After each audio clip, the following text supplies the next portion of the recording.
Qual a chance de o volante Arthur da Juventus da Itália virar reforço do Palmeiras? Vídeo de hoje do canal da Nicola esclarece essa história e fala sobre a enorme pressão pela demissão de Fabinho Soldado no Corinthians.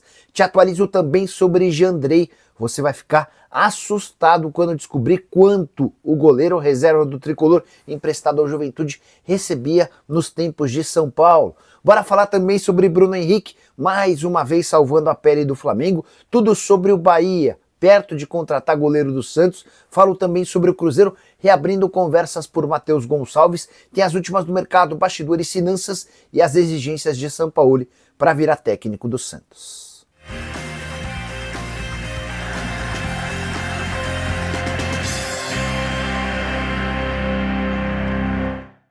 Fala aí pessoal, sou Jorge Nicola, bem-vindos a mais um vídeo do canal, sempre bom ter vocês por aqui. Sem perder tempo, pedir para deixar like, se inscrever no canal e ativar as notificações. Bora direto pro giro de notícias e a primeira informação é de que Carlo Ancelotti, técnico da seleção brasileira, acompanhou no Maracanã a decisão entre Flamengo e Internacional. O Fla venceu o Colorado por 1-0 na noite dessa quarta-feira, em jogo válido pelas oitavas de final da Libertadores da América.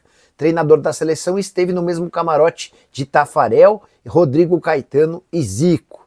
Já o Fluminense recusou proposta do Shakhtar Donetsk por John Kennedy. A operação giraria na casa dos 9 milhões de euros, sendo 6 milhões de euros fixos.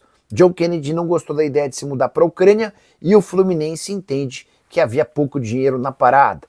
Já o Vasco tentou a contratação de Bruno Zapelli, meio atacante argentino que pertence ao Atlético Paranaense. Informação que circula no Rio é de que o Vasco chegou a oferecer, em troca de um empréstimo do Bruno Zapelli, os seguintes jogadores: Leandrinho, Matheus Carvalho, Jean Davi e Lloyd. Para completar o giro de notícias, contar que Vasco e Botafogo devem se enfrentar na Copa do Brasil, com o mando de campo do Vasco em São Januário. Inclusive o JEP já enviou um ofício para a CBF com a liberação para a realização desse clássico no estádio Cruz Maltino. Hora de falar sobre o Santos, para te contar sobre as exigências de Jorge Sampaoli para virar treinador do Peixe. O negócio chegou a andar na semana passada, antes das 2 vitórias consecutivas do Santos sob o comando de Kleber Xavier. Para piorar, além das vitórias, as exigências do Sampaoli foram aumentando. Antes ele queria 2 reforços, agora já trabalha com 4 nomes. Ele quer um zagueiro, além da permanência do Zé Ivaldo. Se o Zé Ivaldo for embora, ele quer 2 zagueiros, um volante e um centroavante. O grande problema vem agora: todos os reforços indicados por Sampaoli com cifras altíssimas. São jogadores considerados muito caros para a realidade financeira do Peixe. Por falar em caro, quero te contar que o salário do Sampaoli na Vila Belmiro também seria dos mais altos do futebol brasileiro. O argentino ainda pediu uma comissão técnica extensa, um gerente de futebol da sua confiança, além de um contrato longo com o Peixe. Diante dessa dificuldade toda imposta pelo Sampaoli e a expectativa de que o Santos continue reagindo no campeonato nacional, depois de vitórias contra a Juventude em casa e Cruzeiro fora, o presidente Marcelo Teixeira e o executivo de futebol Alexandre Matos resolveram dar um tempo nas tratativas com o Alexandre Matos. Importante contar que o próximo jogo do Santos também parece acessível: confronto contra o Vasco da Gama, domingo 18h30 no Morumbi lotado. Já são mais de 45 mil ingressos vendidos de forma antecipada. Bora falar agora sobre o Cruzeiro, que reabriu conversas por Matheus Gonçalves, meio atacante de 19 anos de idade, que pertence ao Flamengo. Você vai lembrar, o presidente BAP do Flamengo e o dono da SAF do Cruzeiro, Pedro Lourenço, haviam se acertado para a compra de 50% dos direitos econômicos do jogador por 3,5 milhões de euros. Quando o Cruzeiro preparava o depósito do dinheiro, o BAP pediu para avisar que o negócio estava desfeito. Enorme pressão entre torcedores do Flamengo e o rubro-negro decidiu cancelar o negócio. A pedida passou a ser muito mais alta, existia a possibilidade de o Matheus Gonçalves passar a ser mais utilizado pelo Felipe Luiz ou então se mudar para o CSKA da Rússia. Acontece que o Felipe Luiz não tem escalado o Matheus Gonçalves e a oferta do CSKA acabou por não se confirmar. Diante desse cenário, Cruzeiro reabriu conversas e tenta convencer o Flamengo a fazer ou a aceitar uma proposta próxima desses 3,5 milhões de euros. Só para registrar, desde o fim da Copa do Mundo de Clubes, o Matheus Gonçalves esteve em campo em apenas 4 vezes. Se a gente for levar em consideração o recorte dos últimos 5 jogos, uma única aparição foram 58 minutos, quando o Flamengo utilizou um time reserva contra o Atlético Mineiro na Copa do Brasil. Bora falar agora sobre o Bahia, que parece, enfim, perto de acabar com a novela envolvendo um goleiro. Foram vários alvos nos últimos dias. O Bahia tentou a contratação de Patrick Sequeira, costarriquenho que pertence ao Casa Pia, não houve acordo. Também conversou com o Neto, mas perdeu a disputa com o Botafogo por causa da questão salarial. Sondou o Carlos Miguel, que preferiu fechar com o Palmeiras. Diante disso, o Bahia avançou nas últimas horas e pretende anunciar ainda nesta quinta-feira a contratação de João Paulo, goleiro de 30 anos de idade, que pertence ao Santos, titular absoluto durante a maior parte de sua passagem na Vila Belmiro, mas que desde o ano passado virou reserva para o Brasão. O João Paulo também já concordou em ficar por empréstimo no Bahia até o fim da temporada, tudo se encaminhando para que o martelo seja batido a qualquer momento. Importante contar que o João Paulo fez uma única partida em 2025. Na temporada passada foram 23 jogos, salário na casa dos R$480 mil por mês. Fui pesquisar desde quando o João Paulo está no Santos. Profissionalmente ele só vestiu a camisa do Peixe, havia chegado para as categorias de base, dá para contabilizar mais de 12 anos defendendo a camisa alvinegra. Hora de falar sobre Bruno Henrique, que mais uma vez salvou o Flamengo. O atacante, que foi titular no lugar de Pedro, marcou de cabeça o único gol da vitória do rubro-negro por 1-0 contra o Internacional no jogo de ida das oitavas de final da Libertadores da América, partida da volta na próxima semana no Beira-Rio. O Flamengo joga por um empate ou por qualquer vitória. Se perder por um gol de diferença, a decisão vai para pênaltis. Importante contar que o Bruno Henrique chegou a 20 gols com a camisa do Flamengo em Libertadores da América. São 55 jogos, 20 gols e mais 16 assistências, números espetaculares. BH, que tem salário superior a R$1 milhão mensais e que corre o risco de muito em breve pegar uma suspensão de até 2 anos, tudo por conta de uma investigação, por conta de uma possível participação dele no esquema de manipulação de resultados por meio de casas de apostas esportivas. Ele tem sido investigado por causa de um cartão amarelo que recebeu no Campeonato Brasileiro de 2023, justamente contra o Santos. Se pegasse esse gancho de 2 anos, passa a ser desfalque super importante para Felipe Luiz. Bora contar também que a vitória do Flamengo contra o Internacional teve um primeiro tempo próximo da perfeição para o Fla, segundo tempo bem pior, em que as condições e o jogo se igualou. 63 mil pagantes, 68 mil pessoas, público total, por uma renda de R$5.100.000. Curiosidade, o Flamengo é dono dos 4 maiores públicos da Libertadores da América na edição de 2025. Para completar, registrar que depois da partida, assim que o árbitro colocou um ponto final no jogo, um misto de aplausos e vaias foi escutado de torcedores rubro-negros. Já Emerson Royal saiu sentindo um entorse no tornozelo, só participou do primeiro tempo. Carrascal, enfim, estreou vestindo a camisa rubro-negra. Hora de falar sobre Jandrei. O São Paulo se livrou do goleiro reserva, que era detestado pela grande maioria dos torcedores, mas os problemas relacionados a Jandrei não terminaram. Primeiro eu quero contar para vocês que o custo do Jandrei por mês no São Paulo girava na casa dos R$450 mil. Eram 300 mil em salário e o restante em direitos de imagem e luvas. Sim, o Jandrei, reserva do goleiro Rafael, tinha vencimentos de 450 mil mensais, mesmo com toda a dificuldade e a crise financeira pela qual passa o tricolor.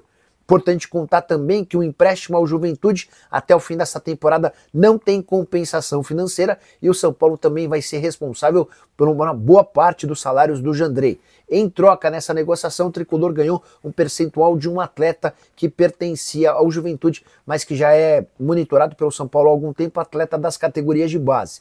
Dá para imaginar que com essa operação, o custo a que terá direito o Juventude em relação ao Jandrei gira na casa dos 200 mil mensais, outros 250 mil serão responsabilidade do tricolor. Uma observação importante, fui pesquisar sobre goleiros reservas que têm salários superiores aos de Jandrei. O único que eu lembrei foi João Paulo, que vestia a camisa do Santos e ganhava 480 mil por mês, mas, como já contei nesse vídeo, o João Paulo será reforço do Bahia. Dessa maneira, o Jandrei, se tivesse ficado no São Paulo, seria o goleiro reserva mais caro do futebol brasileiro. E o pior vem agora Como o contrato do Jandrei com o São Paulo só termina em dezembro de 2026, a tendência é que ele volte no início do próximo ano para cumprir seu último ano de contrato, a menos que arrebente com a camisa do Juventude e o time de Caxias do Sul tente sua permanência em definitivo. Bora falar agora sobre o Corinthians, pressão nunca antes vista pela demissão de Fabinho Soldado. O diretor executivo de futebol virou alvo de várias campanhas internas. De aliados, opositores, todo mundo pedindo a dispensa do Fabinho Soldado. São vários os motivos. O maior deles, vários dos aliados do presidente Osmar Stabile enxergam o Fabinho como alguém do Augusto Melo. Afinal de contas, foi o ex-presidente quem contratou e inventou o Fabinho Soldado como diretor executivo de futebol. Além disso, pesa contra o Fabinho uma série de contratações avaliadas como equivocadas. O contrato de quase 6 milhões de reais por mês que o Corinthians paga a Memphis Depay também pegou mal para o diretor executivo de futebol, algo como alguém como o Fabinho permitiu que fosse feito um contrato tão alto quanto esse. Só para completar, também há uma percepção de que o Fabinho não tem a liderança necessária para eventualmente punir jogadores. O cara fez alguma coisa errada, o Fabinho não tem o traquejo para chegar e aplicar uma multa ou dar uma dura pesada, até por isso alguns atos de indisciplina têm sido vistos. Posso assegurar que Osmar Stabile não demitirá o Fabinho Soldado antes da eleição. Ele entende que há necessidade de esperar para a definição do próximo presidente do Corinthians. Vale a lembrança de que no último sábado o presidente afastado, o Augusto Melo, foi alvo de um impeachment, está fora do clube.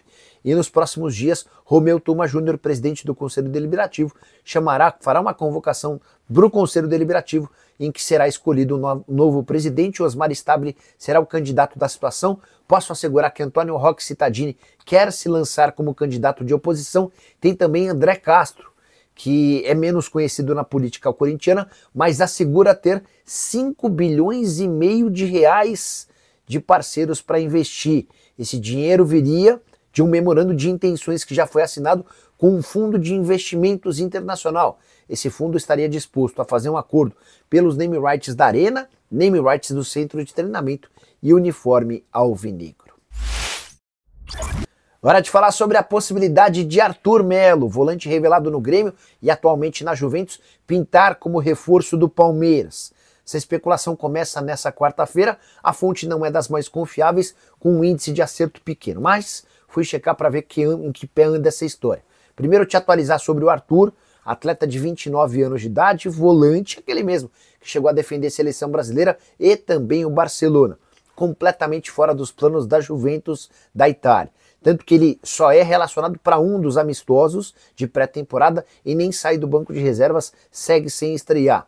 Juve tem adotado pouquíssima paciência com o Arthur nas últimas temporadas, o emprestou para o Liverpool, onde ele esteve em campo uma única vez, para a Fiorentina, onde jogou 48 vezes, e para o Girona, onde esteve nos últimos 6 meses da última temporada com 15 aparições. O empréstimo do Arthur não é um problema, é possível, é natural imaginar que a Juventus aceite emprestar o Arthur. O grande ponto para clubes brasileiros, e dá para incluir o Grêmio nessa parada, diz respeito ao salário do Arthur de 3 milhões e 200 mil reais mensais. Hoje, nem Grêmio, nem Palmeiras têm condições de fazer um investimento desse tamanho. Arthur tinha enorme talento, especialmente quando surge no Grêmio, mas aos pouquinhos foi se deixando levar por outras coisas não ligadas ao futebol. Gosto pela noite, pela curtição, pelas baladas, tudo isso fez com que o Arthur perdesse foco e principalmente desempenho, nunca tornando-se o jogador que se imaginava. Antes de gravar o vídeo, ainda consultei uma fonte palmeirense para perguntar: Arthur pode ser reforço? Essa pessoa assegurou que não faz parte da primeira lista de opções para a função de Richard Rios, negociado recentemente com o Benfica. Contei para vocês no vídeo dessa quarta-feira que Marcel Ruiz está descartado, o Palmeiras ainda busca alternativas no mercado. Eu, se fosse dirigente alviverde, iria atrás de Patrick Mercado, jogador que pertence ao Independente Del Valle e tem deixado excelente impressão no futebol equatoriano. Só para completar, pedir para você deixar like, se inscrever no canal, ativar as notificações. Bora fazer esse vídeo bombar? A gente se encontra mais tarde. Tchau!